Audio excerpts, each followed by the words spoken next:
جارێکی تر بە خزمەت قورآنی پیرۆزەگەینەوە لە ئاەتێکی ترها ئەم جارە لە سوورەتی ئەعراف لە ئاەتی 174 و 175 کە باس لە کابرایەکە کە ئەهلی تەفسیر هەندێکیان پێیان وتۆ ناویان هێناوە کە گوایە ناوی بەلعەمی کوڕی باعورایە کە لەگەڵ سەیدنا موسایە بوو، باوەڕی بە سەیدنا موسا هێنابوو عەلا نەبینا عەلەیهی السەڵات وەسسەلام، و سەیدنا موساش ناردووی بۆ لای قەومێک کە بانگەوازی خواییان لە ناوە بڵاو بکاتەوە، بەڵام بەرپرسەکانی ئەو کار بە دەست و دەسەڵاتداران ڕەشوەیاندا بە کابرا و تەماعی دنیایان خستە بەری، وردە وردە ڕایان کێشان و بۆ لای خۆیان و بانگەوازەکەی سەیدنا موسای واز لێ هێنا. بەڵام بە هەر حاڵ ئەمە سەبەبەکەی بێ، ئەمە باس و چیرۆکەکە بێ یا هەر کەسێکی تر، چونکە بە شێوەیەکی گشتی ئاەتەکانی قورئان شێوازی گشتیان هەیە بۆ هەموو زەمان و مەکان و حاڵەتێکن کە وەکو ئەو حاڵەتانەوە بێ کە لە ئەسباب النزولە هاتوون. دەین ئاەتەکان سەرەتا خوێنینەوە، دوو ئاەتن. بسم الله. أعوذ بالله من الشيطان الرجيم. بسم الله الرحمن الرحيم. واتل عليهم نبأ الذي آتيناه آياتنا فانسلخ منها فأتبعه الشيطان فكان من الغاوين. ولو شئنا لرفعناه بها ولكنه أخلد إلى الأرض واتبع هواه فمثله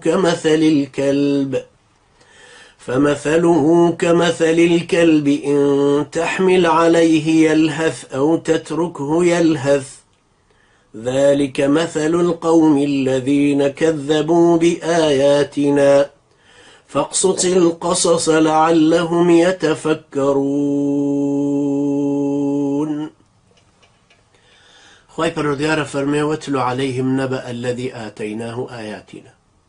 أي محمد عليه الصلاة والسلام جنابت هوالي أو كابرايا أو كسيان بسرا تلاوتك بيجرروا هوالك بقينا، چونك النبأ لقل خبر فرقكي أوياك نبأ شتيكي قورتنا هوالك ما ترسي دارتنا بويا بوشي نبأ ناويهن.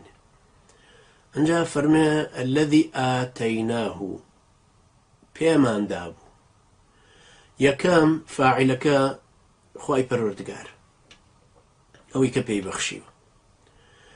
دوهم ضمير مفعول به يكا آتيناه اقرتو بو كابرا. سهم آياتنا جمع معلوم لسيبرو جورة يا سيبرو جورة. لێرە بەس لەم کەلیمای خوای پەروەردگارە فەرمێ خۆم پێم بەخشیوە، بە تایبەت بەوم بەخشیوە، زۆریشم پێ بەخشیوە. یعنی سەیری ئەم هەموو نیعمەتە گەورانەکەن، ئەم هەموو تایبەتمەندێتی بەم کابرای. ئاتەیناه ئایاتینا.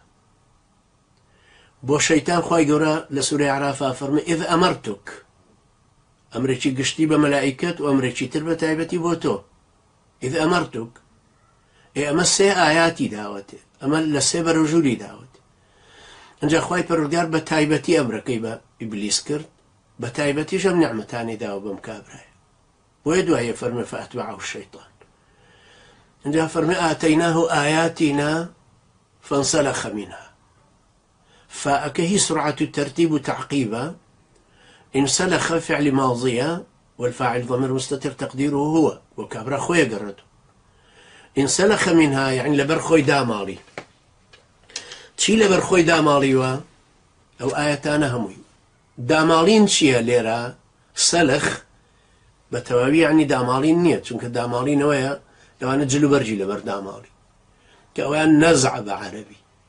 سلخ وەکو ئەو کەسانی کە لادەیان بینی و یان ماریان بینی وەکە کاژەمار فڕێدا، واتە پێستەکەی خۆی ئاوە وردە وردە دەرەکە، خۆی ئەڕوا و کاژەکەی لێرە بەجێڵێ، پێوترێ کاژ، پێستەکەی بەجێڵێ. ئەنجا ئەم پێستە ناچێتەوە بەری جارێکی تر. یان ئەو کەسانەی دیویانە کە مەڕ سەرە بڕدێ یا گا سەرە بڕدێ ئەگورێ، ئەو کەسەی ئەیگورێ وردە وردە پێستەکەی داڕێ، پێستەکەی لێکاتەوە بە چەقۆ هەتا وەکو پێستەکە تەواو لێ بێتەوە. گۆشتەکە هەڵەواز.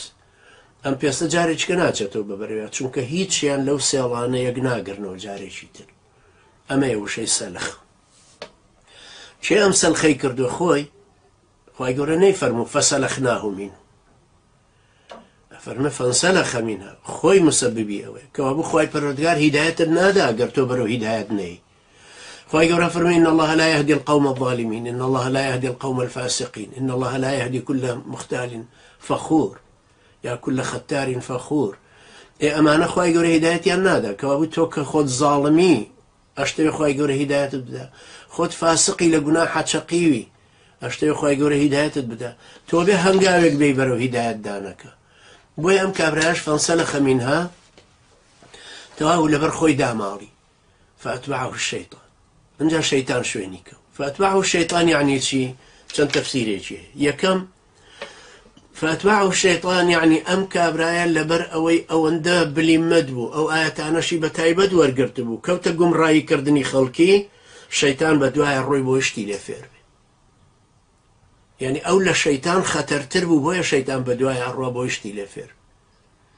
مانایەکی تری ئەوەیە ئەو کابرایە کە ئاەتەکانی خوای پەروەردگاری پێوە بوو، وەکو زرێوا بوو لە بەریە، زرێکە بە ئاڵقە دروستیانە کرد بۆی شمشێری بەرکەوت نەیبڕێ یان نوکە ڕم نەچێتە ناو. فەنسەلەخ منها فڕێیدا کەوا بوو تیرەکانی شەیتان ئاسان ڕۆچن کاریگەریان لەسەریە بێ. ئەوە شەیتانیش بە نەقیزەیەکە و بە ڕمێکە و ڕۆشتۆ بە دوایە و پێڵێ ئاوا بڕۆ ئاوا بڕۆ ئاوا بکەوە ئاو بە قسە بکە بە قسەیەکە. تەفسیرێکی تری ئەوەیە کە تەواوی تر ئەم زرەی لە بەرانەما زۆر ئاسان لە هەموو لایەکە و تیرەکەی بەرەکەوێ، کەوا بوو ئیتر ڕوت بۆتەوە لەوەی کە کاریگەری بمێنە. مەناعەتی نەماوە ئیتر هیچ لە لەشیان چۆن مەناعەتی لەش هەیە بۆ درمەکان بۆ نەخۆشیەکان، ئەمە ئەوانەی نەماوە. فانسلخ منها فأتبعه الشيطان فكان من الغاوين من الهالكين. أما يترشوت الريزي هالكين، هالكين يعني فوتاوان داما والرنجرو خسارت لكوتوان.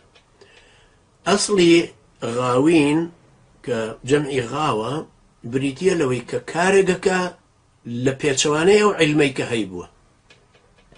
أم كابراي خوي علمي هبو آتيناه آياتنا بەڵام ئەمانەی خستۆتە کەنارە خۆی لەسەر خەتێکی تر بەڕاوبۆچوونی خۆی بێ بەڕاوبۆچوونی حیزبێک بێ بەڕاوبۆچوونی فەلسەفەیەکی ڕێگا و بانێکی تر بێ وەلحاصل بەرنامە و ڕێبازێکی تری گرتووەتە بەر غەیری ئیسلام، ئەمە نەتیجەکەیەتی کە وەکو سەگ وایە.